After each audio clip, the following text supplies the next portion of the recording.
The age factor is difficult to eradicate, but not impossible. Hello and thanks for watching.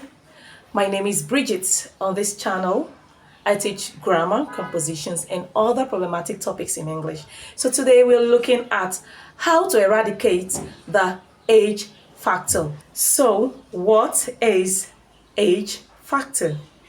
The age factor is the problem the letter H gives in articulation, or the half vowel gives in articulation, especially when they come before the 5 vowel sounds of the English language. We'll look at the age factor from 2 different perspectives. Number 1, from the aspect of writing. That is, when you write the letter H, the written aspect. Number 2, the articulation aspect. That is, how and where we articulate the letter H, and when to articulate the letter H, and when not to articulate the letter H. Where the letter H interferes in articulation. And of course, how to eradicate the age factor. Let's look at the age factor from the writing perspective. Now we find the letter H, which sounds that can be found alone, mostly in words like hope, home, have, heal, hot, hell. Now you would observe something. The letter H comes before the vowel sounds, so they come alone.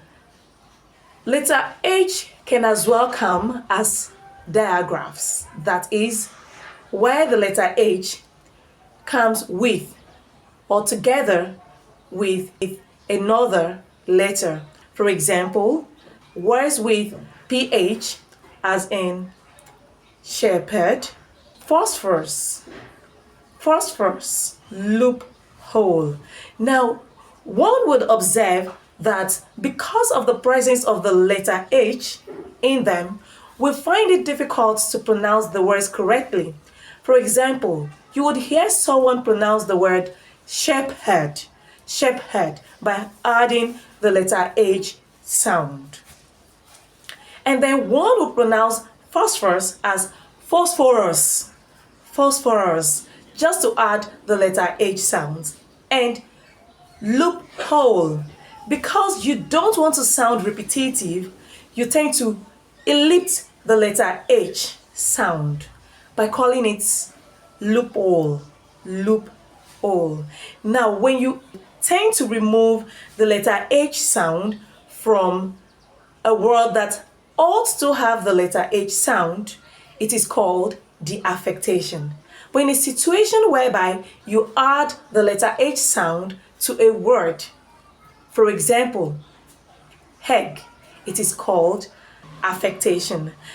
Now, the second part of letter H in combination with W, where we have the digraphs WH, as in who, not who. Who are you?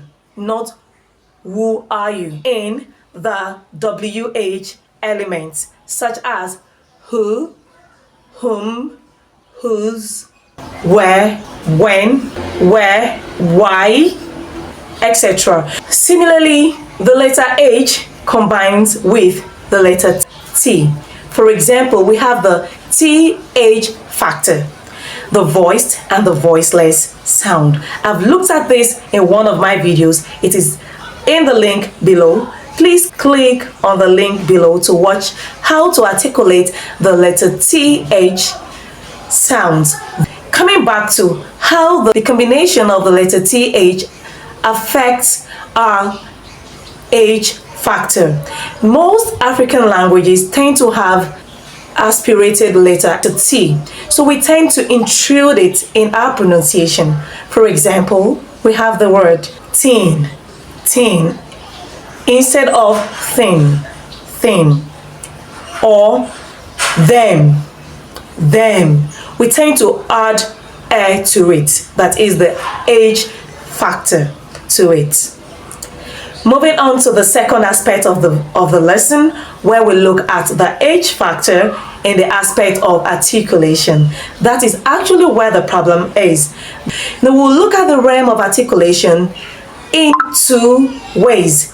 First, from the realm of silent age. That is where the letter H is silent, where it is not sounding. So where it is not sounding, because of the presence of letter H, most speakers, especially from Nigeria or from the southwest and the south region of Nigeria, tend to add the letter H sound to it, where it ought to be silent. For example, we have the word honorable from the word honor. The word honor has silent H. So most people tend to say honorable. Honorable is a common title in Nigeria. Honorable minister, honorable commissioner, my honorable. When you're trying to tout someone with affluence. We're used to saying honorable to the extent that it has become part of us. No one sees it as a wrong articulated word.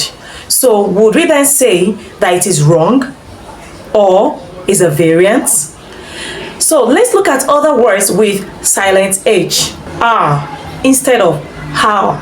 Apparent. Now you will hear hair apparent instead of apparent.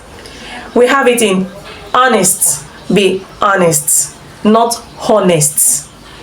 Honest. The letter H is also silent in this word. Vehicle, not vehicle. Vehicle, not vehicle, and so on. Next is the letter H factor, looking at it from the perspective of interference. Interference has to do with a situation where the features in your mother tongue is transferred to a foreign language.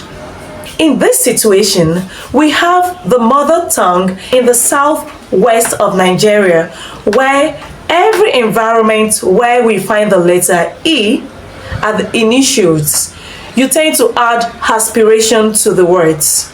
So most of them, or most of us, tend to transfer such features into the speaking of English. Some examples of words with the intrusion of the H factor are egg, enter, on, eat, and so on. For example, let's look at these sentences. Now let's read it with the letter H factor. The egg is on the table. So let's read it without the H factor. The egg is on the table. They are eating. They are eating. So with the H factor, it goes thus. They are eating. Please enter. Please enter the house. Now look at what has happened. Please enter the house. That is how it's supposed to be pronounced. Please enter the house. So we have the intrusion of H in enter, and then elision, that is, you remove the H from house. Finally, how then do we eradicate the letter H factor from our conversations? First, you have to be aware of the fact that you have the letter H factor. You shouldn't lie to yourself. You shouldn't feel that you're eloquent. You shouldn't feel that you're the master of English. No, no one is a master of any language. So you should be aware of it. Once you're aware of the fact that you have the letter H factor, then your problem is half solved. Number 2, try to process your words before you speak. Be conscious of the environment of the words with letter H or words that begin with vowels. So you have to be conscious of the environment before you speak. You have to process your thoughts. Take your time to process. Do not speak before you think. Think before you speak. That makes you an intelligent and eloquent speaker.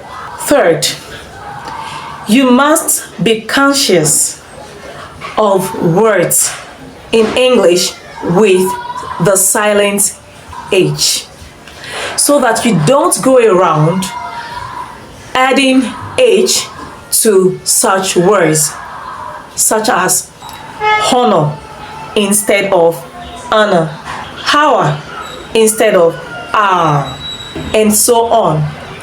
Number 4, speak slowly. Take your words slowly. Okay? You don't have to rush your words. Where are you rushing to? Speak slowly. Take it slowly. Be calm. Okay? Be calm. That makes you an eloquent speaker. It makes you better off. Number 5, identify where the letter H are sounding in words, so that when you articulate these words, you should know where to add your letter H and where not to add your letter H. Finally, say to yourself, I am eloquent. I can do better. Because any language worth speaking at all is worth speaking well. We've come to the end of today's lesson. If you've learned something, remember to give this video a like by subscribing. Share with those that you know that have the letter H factor. You can share with me. And leave your comments in the comment section below. Thanks for watching. Bye-bye.